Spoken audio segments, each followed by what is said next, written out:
Welcome back. I'm Caitlin with Wiregrass Daily News. And before we start our interview this morning, I do need to make an announcement that I've made a few housekeeping changes here, and the show name is going to change a little bit. And some of the other things along with the show are going to change, which I'm really excited about. But now that we've gotten that out of the way, I'm here with Brandon Shoupe this morning, the chairman of Houston County. Good morning. Good morning. Glad to be back. Thank you for coming back. So this morning we're talking about something that's really not that great, and it's affecting a lot of people here in the Wiregrass. A lot of folks. It's scams. Yes, it is a very big issue all over the nation. It's a very big issue for Houston County citizens, especially the elderly. We've had citizens in Houston County that have lost their entire life savings to scammers. My gosh. What type of scams are out and about right now?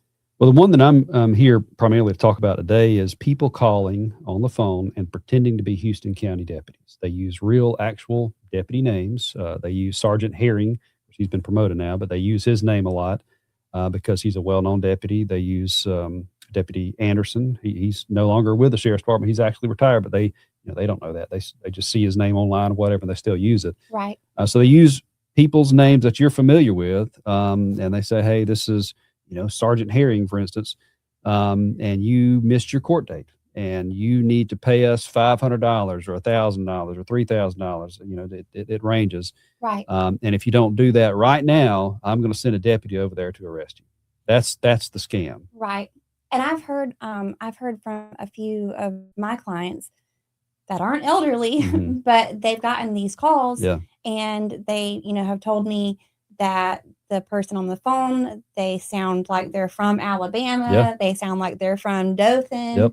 Yep. They're so convincing. There's nothing about these calls that make it sound like this is a scam. Yes. And AI really makes that a lot more dangerous today because the person can be in Bangladesh, but they use an AI accent modulator, right? And it sounds like Joe across the street. Right. It's very dangerous. It's very convincing. But the hallmarks of a scam is they always want money.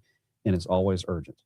And anytime you get a call that it's urgent, if you don't do this now, you're going to be in trouble. We're going to arrest you. I'm here to tell you it's a scam. The Sheriff's Department is not going to call you and demand payment over the phone. Now they'll show up at your house and kick your door in and arrest you, if you really are in trouble, but they're not going to call you on the phone. Right. We do have process servers. If there's something you've done that you may not be aware of, a deputy will show up at your house and hand you a piece of paper. So they will hand you that paper in person. You'll get an official thing in the mail. You're not going to get a phone call. Phone calls are very cheap. You can spoof phone numbers. So it looks like it's coming from the Houston County Sheriff's Department on your caller ID. And that was another thing. She said that the call came through and it said Dothan Police Department. Yes. Which is crazy. It is crazy, but that's very easy to do. You can spoof phone numbers. So I can make a call very easily online, make a call. It makes it look like it's your number. It'll say Caitlin. I can use an AI voice modulator and sound like a female, and the person on the other end will never know the difference. It's incredibly scary. We live in. Yes, incredibly so scary. have the scammers, the people behind these scams, have they been able to convince anyone? Yes, they convince people almost every day. I'll tell you another story. The sheriff told me he had a person come in because he had gotten one of these calls and he just didn't have the money to pay the fine. The fine, quote unquote, that he thought, he had to pay. So he shows up at the Sheriff's Department to turn himself in.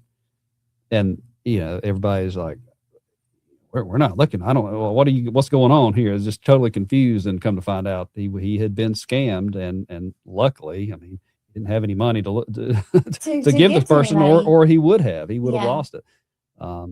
So it's very dangerous, and people just need to be aware. And that's why I wanted to be here today to try to make people more aware of the scam. So if you're not an elderly person, you really need to talk to your parents or your aunts and uncles if they're still around, your grandparents, and let them know what's going on. Let them know the dangers and the hallmarks of a scam. I always tell people, if you are just absolutely convinced that it's legit, which I'm here to tell you it's not, but if for whatever reason, because these people can be very manipulative. I talked to some people, it's almost like they hypnotize you. They're very, very convincing. Right. if you or someone you know is convinced that it is or probably is a legitimate call, hang up and call the sheriff's department yourself. Just Right. that you can Google the number, look it up in the phone book if you still use the phone book. Call the sheriff's department and say, "Hey, I got a call, and this is what Sergeant Herring or whoever told me is I need to know if this is legitimate." I'm going to tell you they're going to tell you no, it's not legitimate, but if you are convinced that it may be, just call the sheriff's department yourself using a published number, and find out for yourself. Right. Oh, and one other thing that my client told me was on the phone, they told her that she wasn't allowed to hang up the phone, Of course, yes. or they would send someone to come Of arrest her course. immediately. That is a scam. So It's always, yes, that's the hallmarks of a scam. You can't hang up the phone. It's urgent or we're going to arrest you. That is a scam. That is 100% a scam. Yep. So, what would you tell people who may not be the target for this scam? But like you said, if if they have a mother, father, aunts, uncles who are in that target range, what would you tell them to look out for? Or even people who are in that target range, what would you tell them to do if they are called? Aside from hanging up and calling, what are the things to look for? Well, like we just discussed, I mean, it's always urgent. They always need money. Sometimes they need Bitcoin. Sometimes they need gift cards. Law enforcement officer is not going to want a gift card. No. A law enforcement officer, another one is they want you to go deposit money into some terminal. And I think they have a few of these around town. I don't even know halfway what I'm talking about. There's some kind of terminal where you can deposit money in, and it's like transfer money. Somebody can go to another terminal somewhere else and get money out. Right. They're never going to do that. They're never going to do that. But so many people have lost a lot of money doing that.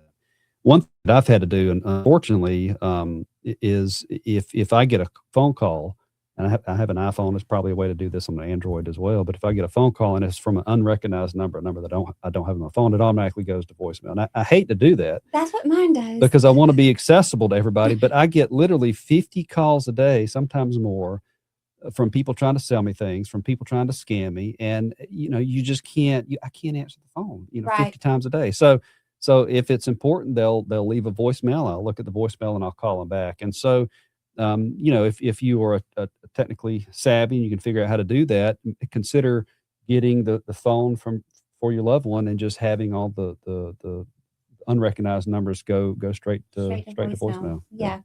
Is there anything that y'all are doing within the county I know it's hard to prevent it, but is there anything that you're doing right now to help prevent it from happening? There's really, it's hard to track these people down, and that's why they do it. They do it. It's easy. It's cheap. You dial 100 numbers. You may find 2 or 3 people that will fall for the scam, but you could get 5, 10, sometimes $20,000 out of those folks. So it's very profitable from the scammer standpoint. Also, from the scammer's standpoint, it's very low risk because it is incredibly difficult because of all the internet being able to spoof phone numbers. It's difficult to track these people down. So there's a very, very low risk, especially because most of them are overseas, very low risk that they'll ever get in trouble. So really the best defense is just awareness. That's why I went on a couple of radio stations this morning. I'm here with you today.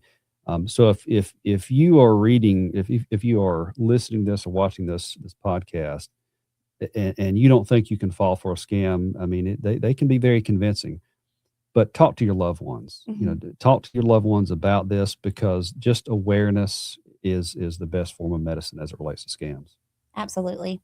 Well, thank you, Brandon, for coming on today and helping spread this message, because it is a very horrible thing that's happening in our community, and public awareness is the best line of defense. That's right. Thank you for having me. Thank you.